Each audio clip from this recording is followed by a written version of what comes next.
Last week, we told you about some of the bombshell statements from Donald Trump's former political strategist and notable white supremacist, Steve Bannon. In the book Fire and Fury, Trump did not like it, and he was pissed. And so what he wanted to do, apparently, from reports coming out of the White House, is get some of his supporters to go to the media and attack Bannon. And what that led to was sort of a contest to see who could be most vociferous in their denouncing of Bannon and most obsequious in their support of the president. Turned out not to be much of a contest though, because someone has already won.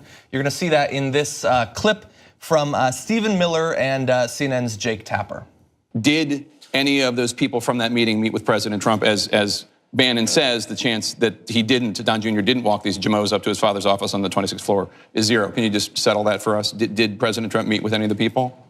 I have no knowledge of anything to do with that meeting. Okay. But what I can tell you unequivocally is that the allegations and insinuations in this book, which are a pure work of fiction, are nothing but a pile of trash through and through. Well, just to finish, Jake, because your network's been going 24/7 with all this salacious coverage, and I know that it brings a lot of you guys a lot of joy to trying to stick the knife in. But the reality is that page after page after page of the book is pure false. So look, the entire thing is made up, although we know it is extremely unlikely that that's the case. I would say likely. I'm about 80% of the way through the book.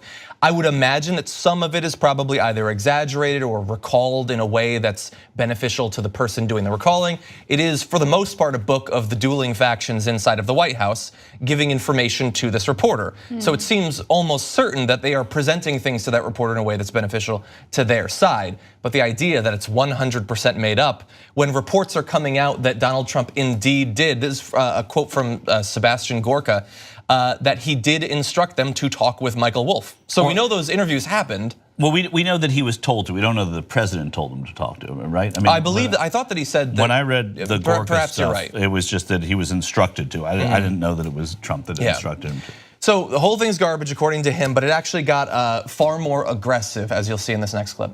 Do you think tweets like that help or hurt the cause that the president is stable and up for the job? Not only do I think they help it, but I think in the toxic environment that you've created here in CNN and cable news, which is a real crisis of legitimacy for your network, and we saw it, of course, with the extremely fake news you reported about the Don Jr. and WikiLeaks story. There was a huge embarrassment for your network. Stephen. Just like the huge embarrassment you had when you got the Comey testimony wrong. Stephen, I'm trying to get to the issue of the president's fitness, which a lot of people are questioning. And I'm getting to the issue of your fitness, but the president's tweets absolutely reaffirmed the plain spoken truth. A self-made billionaire revolutionized reality TV and tapped into something magical that's happening in the hearts of this country. The people that you don't— The president has an approval rating in the 30s. I don't know what magical you're talking about. The people that you don't connect with and understand, the people whose manufacturing jobs have left, who've been besieged by high crime communities, and who've been affected by a policy of uncontrolled immigration, those voices, those experiences don't get covered on this network. That's why, to prove the point, I was booked to talk about the very issues I'm just describing, and you're not even asking about them because they're not interesting facts to you. That's not true. I have plenty of questions on immigration. You've attempted to filibuster by talking about your flights. No, with the I'm president. not. I want to ask you a question because don't be condescending, Jake. Stephen, the president and the White House. The reason why I want to talk about the president and the White House. The reason why I want to talk about the president's experiences, what I've seen with him traveling to meet dozens of foreign leaders, with his incredible work. Okay, you're not answering the questions. No, I understand. You have 24 hours a day of anti-Trump material, and you're not going to give 3 minutes for the American people to hear the real experience of Donald Trump. There's one viewer that you care about right now, and you're being obsequious. You're being a factotum in order to please him, okay? No. And I think I've wasted enough of my viewers' time. Thank you, Stephen. As Republicans, lawmakers call for Attorney General Jeff Sessions to resign, in a major reversal, Democrats are now coming to his defense. What changed? Well, that got exciting at the end. Yeah, it was good. Yeah, by the way, watching him, I'm sure many of you, there's different ways to verbalize this, but it seemed like I've never seen anyone attack someone so much, but look so bored while doing it. Right, he looks, and this is just based on how he looks. I don't know or necessarily even think it's true, but he looks kind of sedated throughout that. Even though he's so aggressive, like his eyes, he's got the sad eyes, like he's not moving his face much. He's just kind of like talking as quickly as he can in a monotonous way.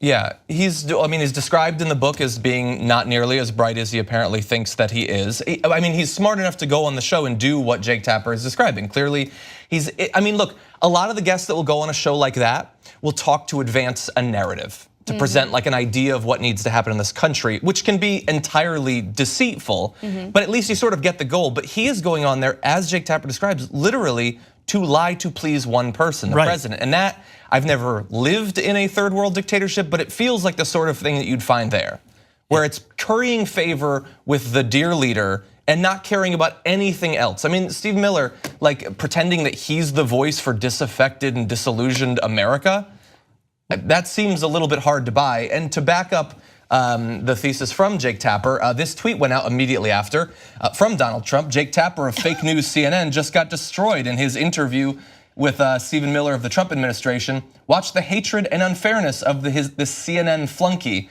And because you can't have a Donald Trump tweet without projection, Stephen Miller is literally acting as a flunky in that interview. Right, and that's what he is too. I mean, his job before this was he was communications director for Jeff Sessions, and before that he had the same honor of holding that job for former Representative Michelle Bachmann. So the whole idea that he's new to this, or that he has not been the sort of sycophant kind of communications figure before is ludicrous. And to your point, John, James Fallows yesterday of The Atlantic, who's a great writer, he said, in decades of seeing White House aides on TV, I can think of nothing remotely like the tone or effect that Stephen Miller has chosen. Even the testiest, Pat Buchanan, Jody Powell with Jimmy Carter, John Sununu with George Bush, all testy people, James Carville, usually feigned affability when on screen, feigned affability. This guy came in almost memorizing copy, playing to that one person. Yeah, he said the line revolutionized reality TV twice. Before the show, we pointed out that, I didn't watch The Apprentice, but I understand the basic premise is he brought in people, they competed in a series of competitions, and then were steadily voted off the show.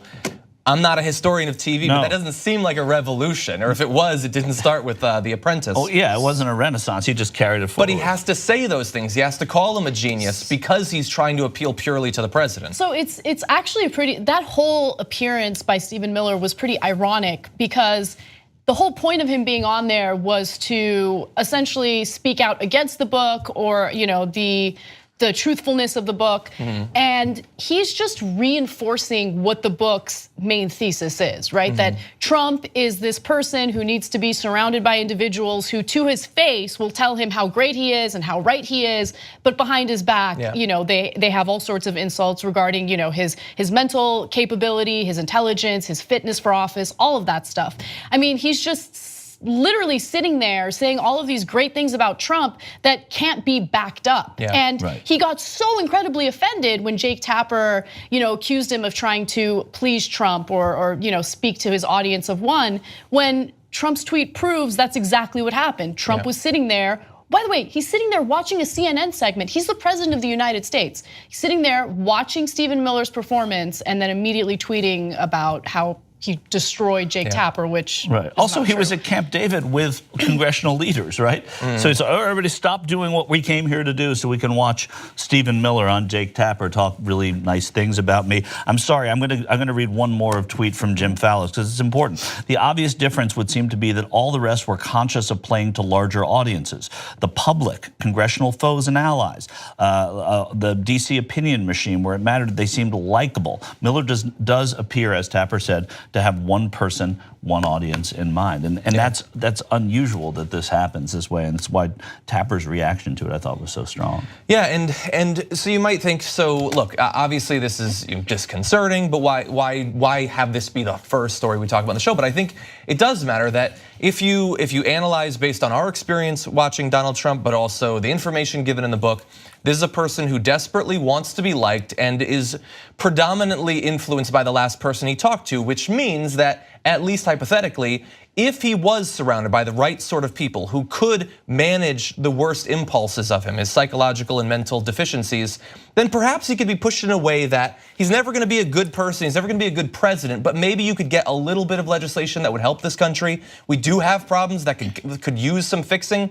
But if he is continuing to surround himself, even after the ouster of Steve Bannon, by people like Stephen Miller, then it's unlikely that that's going to happen. His need to be liked and his need to lash out at the media that he wishes loved him into his second year of his presidency is the driving force of this presidency right now. And so if you have any hope for anything positive happening coming out of the White House before the next election, this is pretty good reason to believe that's not going to happen. Right, and I just want to make one more point about, again, the main thesis of that book, which is that he's surrounded by people who think that he's an idiot, but they won't tell him to his face. Keep in mind that this White House, this administration has had one major problem from the very beginning, which is people within the White House constantly leaking things to the media to prove how incredibly incapable Trump is of doing this job properly, right? Why do you think these leaks are coming out? They're coming out from White House staffers. And so look, there might be hyperbole in the book. There might be some moments where the writer embellishes stories. I don't know exactly where or when he does that. But nonetheless, I think the main point of the book reinforces something that we already knew about Trump and his administration. And again, this is a last little thing. First of all, one thing I remember being on the campaign trail, watching TV and seeing Stephen Miller interviewed. Somebody asked him when he became a conservative. He became a conservative after reading a book by Wayne LaPierre of the National Rifle Association. Are you serious? That's how he became. Wayne LaPierre wrote a book. Yeah, Wayne LaPierre wrote a book. The other thing, and you and I talked about it a little bit, Johnny, before the show, the whole idea that he says, or maybe it was during the video, that he says he didn't know anything about this meeting, right? Come on. He even has said who was and wasn't there. Yeah. So Jake Tapper's telling him about the meeting, he knew nothing about it. Well, Jake, thanks for letting me know about that meeting. And somewhat tangential, I guess, but just a pet peeve of mine. I mean, I sort of hinted at this when we were first talking about Fire and Fury last week. America clearly doesn't read enough. I think we can all agree on that. People who are supposed to know a lot, people who comment on politics, people working in politics, often don't know what they're talking about. So it's a pet peeve of mine that while Jake Tapper overall did a good job there, does anyone watching this video believe that Stephen Miller read the book? Not a chance. No, I think there's zero chance that he read it, and yet he goes on there and says that every word is garbage. If you want to make him look like a fool, I mean, I know there's no way you can make him look like a fool in front of the president or in front of Trump's ardent supporters because they don't care about books or what's in them or what's not in them. But have him demonstrate that he actually read the book first. Right. America needs to read more. Yeah. The death of expertise in this country, the anti-intellectual turn. I mean, I know that we've largely been historically an anti-intellectual country, but it's spreading. I'm excited that people are reading. That's basically no. the It's point. no, even if this isn't necessarily the book I would recommend for them.